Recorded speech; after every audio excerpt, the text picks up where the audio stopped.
Encounter is brought to you by the Broome County Council of Churches, where we connect compassion with needs as we inspire growth with dignity. You'll find us in special places throughout the community. For those who remain hungry, we provide meals. For those who are challenged, we build wheelchair ramps. We comfort those who are ill, minister to those who are confined, and we remain an advocate for change and understanding on behalf of every element of our community. Connect and inspire. Encounter the Broome County Council of Churches.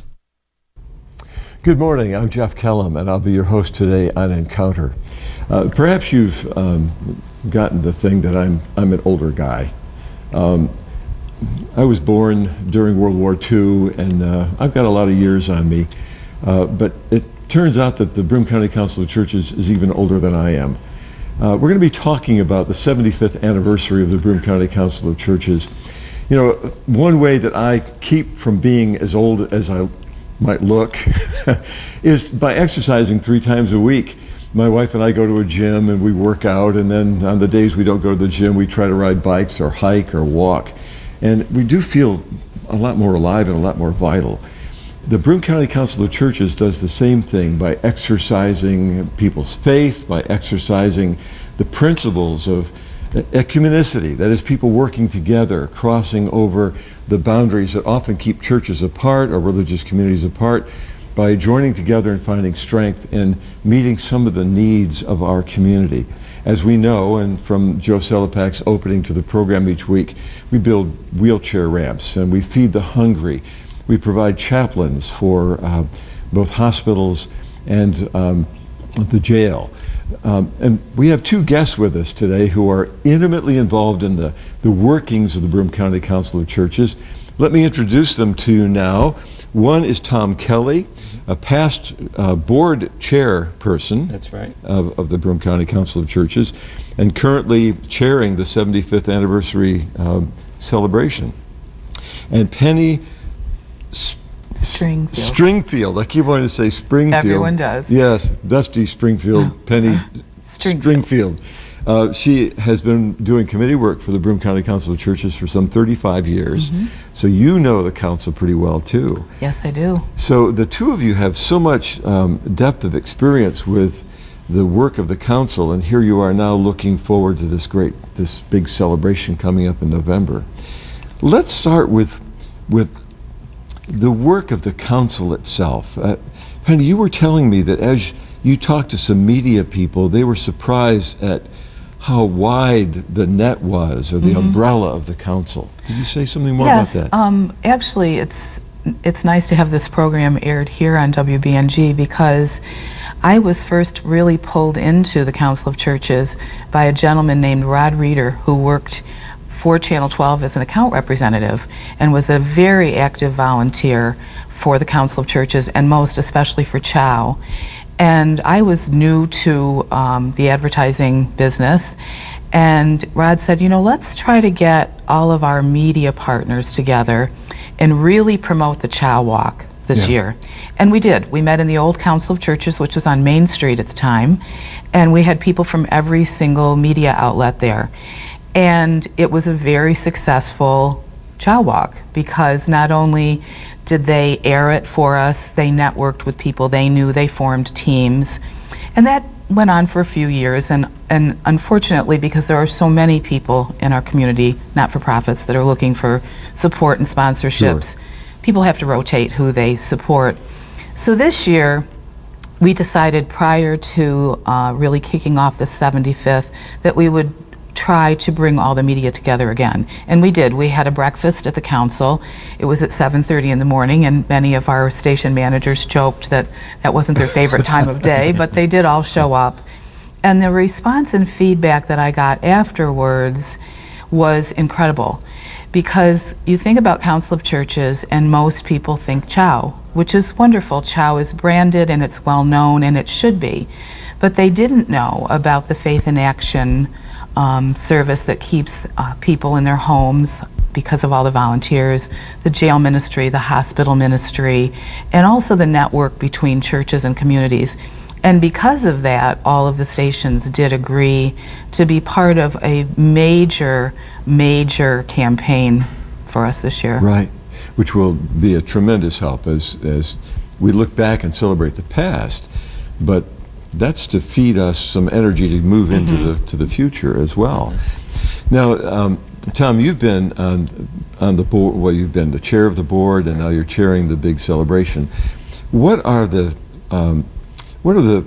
ministries or the thrusts of the Broome County Council of Churches that have kept you involved for so long?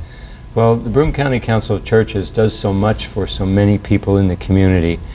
People know about our CHOW program, and this year we will serve about 1 million meals or equivalents to those in need in Broome County. It's amazing.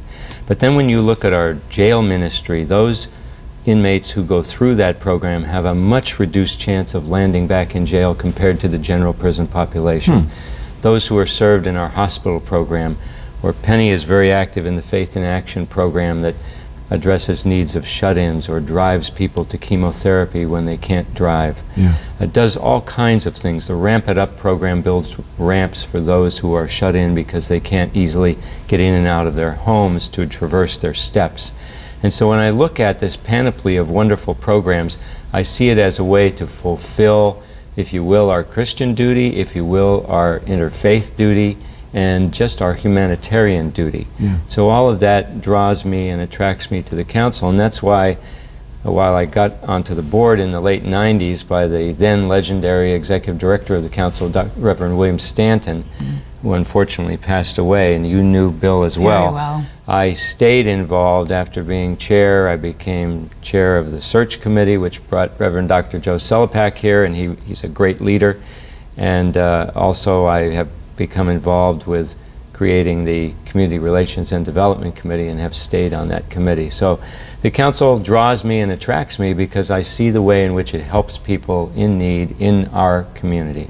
And I was surprised as we were walking onto the set, you were mentioning that the Broome County Council of Churches is one of the largest in the country in terms of church members? Participating congregations. We are about the 5th largest in the nation in terms of participating congregations, and we're also quite large in terms of our budget due to all of these programs that we operate. Sure. So as we look forward to the 75th celebration, this is coming up on November 13th, a Sunday. Let's take a moment just to walk through what that celebration is going to look like. Sure. Well, on November 13th at 1 p.m. we will have an interfaith service in First Congregational Church on the corner of Front and Main Street in Binghamton. There is parking there if you would like to join us, and we are encouraging a large crowd to be with us. People who have been served by the County Council of Churches, people who volunteer, youth groups in churches, and many of us will be there. And the interfaith service will represent the various faith communities in our community, not only the various facets of Christianity, but also the Jewish community and the Muslim community. So it will be interfaith, and then we will leave the church and march across Front Street to the Clinton Street Bridge, turn and go over the bridge, because our theme for the anniversary celebration is building bridges. We build bridges in the community so that we can work together in service to these needs. And we will end up at the Doubletree Hotel, where we will have a nice program. First we'll have free refreshments, and then we will enjoy a few very brief speeches and musical entertainment. One special guest will be a gentleman named Reverend Robert Matthias, and he is the son of one of the 2 pastors.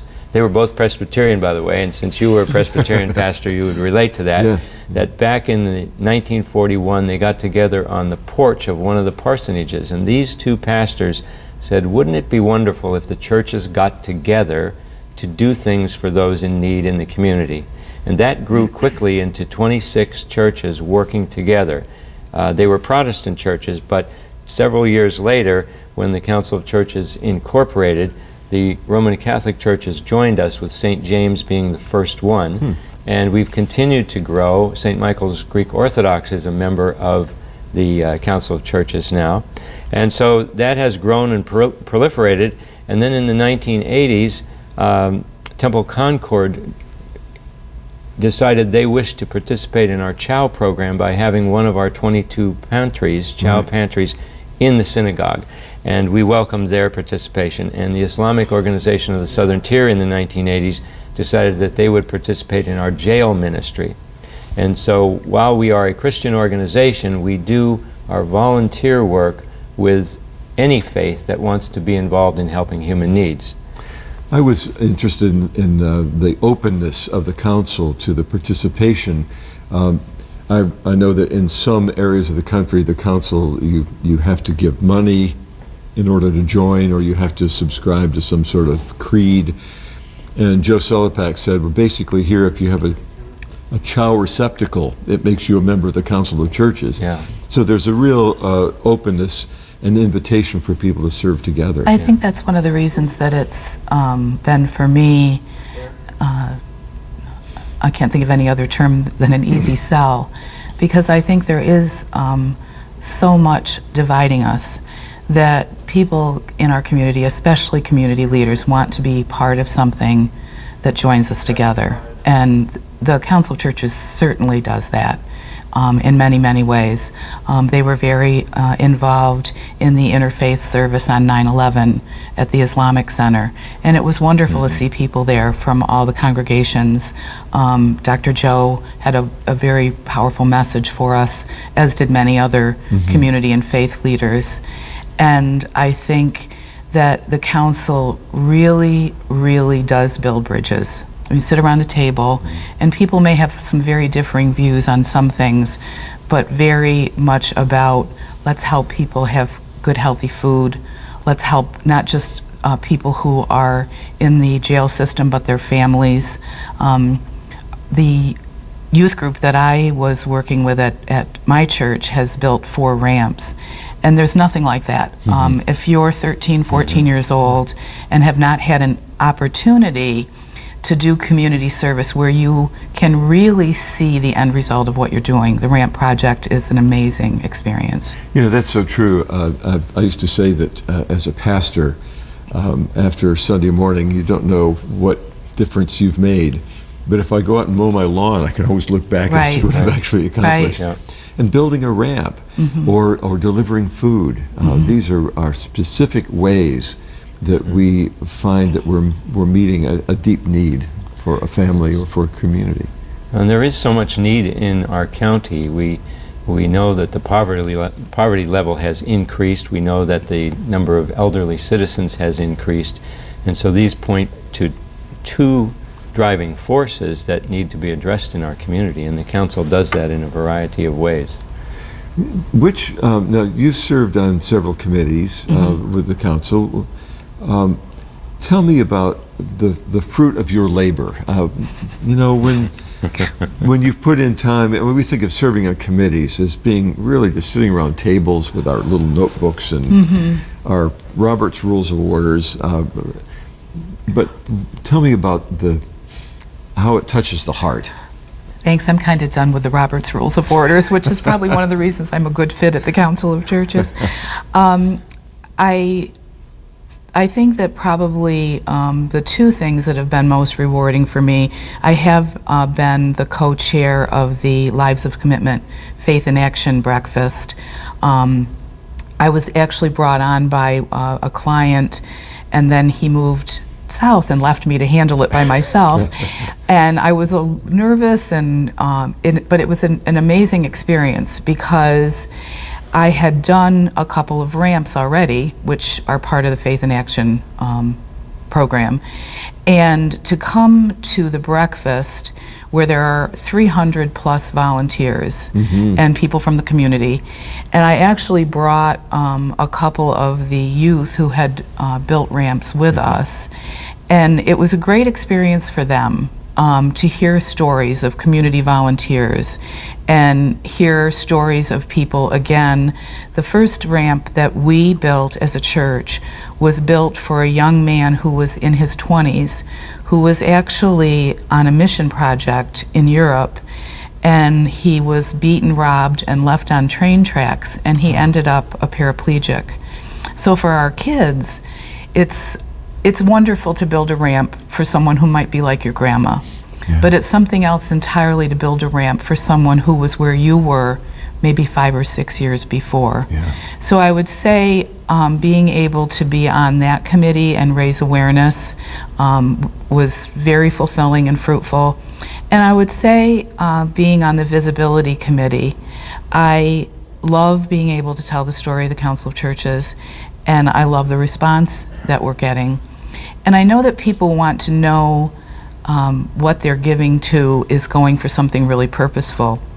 And that's one of the reasons that our 75th anniversary fundraiser is to raise funds for a new or gently used refrigerated truck for our Broom Bounty program. Yeah. I know when I first became involved with CHOW, it was all canned goods and non-perishable items. And now we know we have soup kitchens all over this community.